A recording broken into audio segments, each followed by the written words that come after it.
Hey everyone, I really like Gorillaz. They're one of my favorite bands of all time, and so much of their music takes up space on my phone. What can be said about them, other than the fact that they're always revolutionary, they're incredibly creative, and the wide arrangement of music appeals to nearly everyone? Something that people always point out, though, is the band themselves, their appearance. Damon Albarn and Jamie Hewlett are responsible for bringing these characters and their world to life. Stuart Harold 2D Pott from England providing main vocals and keyboard skills. Murdoch Nichols, the reigning champion and forever leader of the band from, let's also just say England. Russell Hobbs from Brooklyn, who rocks the drums and may or may not have a spiritual talent for rapping. And Noodle from Japan, who is a killer on guitar. These four make up the band. Debuting in 1998 and still going to this day, Gorillaz has captivated parts of the world with bizarre imagery, strange and sometimes insane music, and of course their art style. Calling them fictional would be rude since, they're all real. On Melancholy Hill, the video that contains computer animated graphics, how much planning did it take to create this unique music video? I don't know what you're talking about. It's just us in the video. I could go on and on talking about my favorite albums, music videos, my love for the characters, the songs, the history, for hours. But I want to focus on just the music videos. More specifically, I want to talk about the art style. Now, as artists develop through the years, so do their styles, and I'll say right now, it's never looked better, and I'm continuously impressed by it. But let me take you back to when the band looked like this. Yeah. It seems like something you'd see on like a stoner's DeviantArt page in 2002.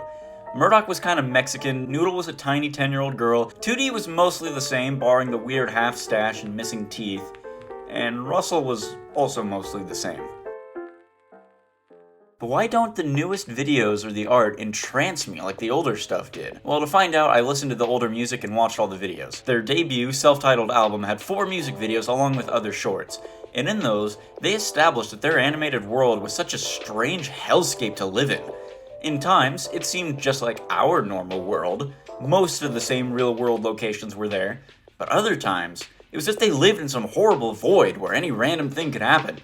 Over the years, their world became less and less animated, until it wasn't at all, opting instead for motion-captured animation placed in real-life scenarios that look absolutely gorgeous. While I think that it may look great, I think by the time Humans rolled around, their first album in years after Plastic Beach, well, also after The Fall, but who counts The Fall, things were different now. Plastic Beach used a realistic 3D art style. While most of the main characters were 2D drawings, the backgrounds and some objects were 3D models, such as Cyborg Noodle, the Manatee, Plastic Beach itself, or even the band themselves. While the photorealistic backgrounds of Plastic Beach would only evolve in Humans, over the course of the album and into the now, they would change to actually be real life. To my knowledge, they haven't done anything truly weird with Gorillaz in a long time, save for that series of G-Shock watch commercials. Now I'll be honest, I actually haven't listened to any of their new music from Song Machine, mainly because last time I checked, they seem to be splitting things into episodes. I'd rather just listen to the whole album, so please, check me if they've already finished and I just look like an idiot. Now, ever since the beginning, the music videos would often combine live action and animations, like the Dirty Harry video or the Free Tibet campaign. Obviously, those were mind-blowing at the time, and actually, they still look really great. But I noticed something when watching all these. Whenever other characters, people or otherwise, would appear, they were often animated, unless there was some special guest. Everyone was drawn like some sort of caricature. Somewhere down the line, that seemed to stop being the case.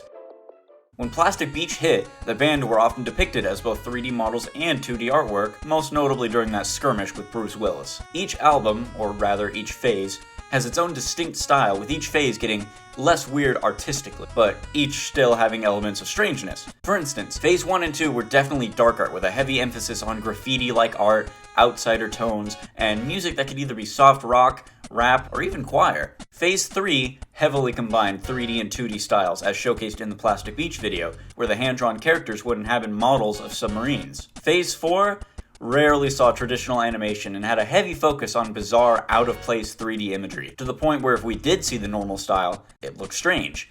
Heavy contenders for this are the Do You Thang and Strobe Light videos. Characters will often slowly change their appearances throughout the years as well. While yes, they get older, there's also subtle changes as well. Their world becomes more and more realistic. The characters themselves, Murdoch becomes absurdly green and his body switches from being fat to skinny to slightly chiseled to fat again to skinny again. 2D's eyes change from black to white sometime during the now and they've just kind of stuck like that. Though they have made that appearance before in Plastic Beach. His head shape changes often too, and is slowly becoming all leg and has also regrown some teeth. But did you catch what I just said? their world started being more realistic. At some point, the world of Gorillaz stopped being theirs and became ours. With the arrival of the Now Now in summer of 2018, not only did we get next to zero videos, but whenever we did get any material, you notice that it's them in real life.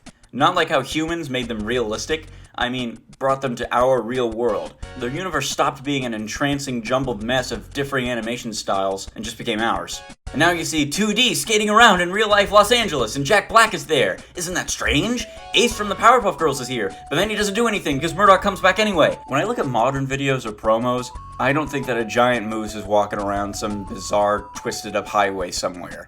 I don't believe that there's sweat collectors, X-Men, gas mask people, or anything from the earlier phases still running around somewhere in this world. Okay, it's time for an update, because in the process of writing this video, I've been watching the newer Song Machine videos. And while they're pretty much all amazing songs, it does seem to enforce my point that their world isn't very strange anymore. Things are becoming less and less animated, which makes the appearance of our favorite characters stand out more and more. Maybe that was the point though. But when I see so many visual effects in these videos, it makes me wonder why they didn't just animate the entire thing. Stylo is not in the same category of music videos as Grand Theft Auto 5 gameplay. Though of course they did get forced to take that down because Rockstar's a bunch of cucks. But then again, that may just be in character for Murdoch. I hate making videos. That could be worse. Really? Some of these newer videos are actually pretty great too. The art is actually so fantastic, it just makes me wish everything was fully drawn. Of course, then we got the Lost Chord video where everything was, weird and drawn, and then they just destroyed Plastic Beach as soon as they brought it back. Gorillaz has always been weird, but these new videos are weird in a different way. Instead of having bizarre imagery and taking place in a psycho world, now they just make me think. Like, things are not peaceful. Like, things are peaceful, but not really. You could probably boil this entire video down to old thing good, new thing bad. But I genuinely think some charm was lost in the process of making things better. Whatever happened to Murdoch's painted pinky? 2D's gold tooth? Where'd Ace go? Why'd Dell get exercised off screen? Where'd Cyborg Noodle go? Down to the bottom of the ocean? Is she never gonna come back? Maybe I'm just rusty with Gorillaz lore and that's why I don't know these things, and I'm probably the only person that actually cares about this.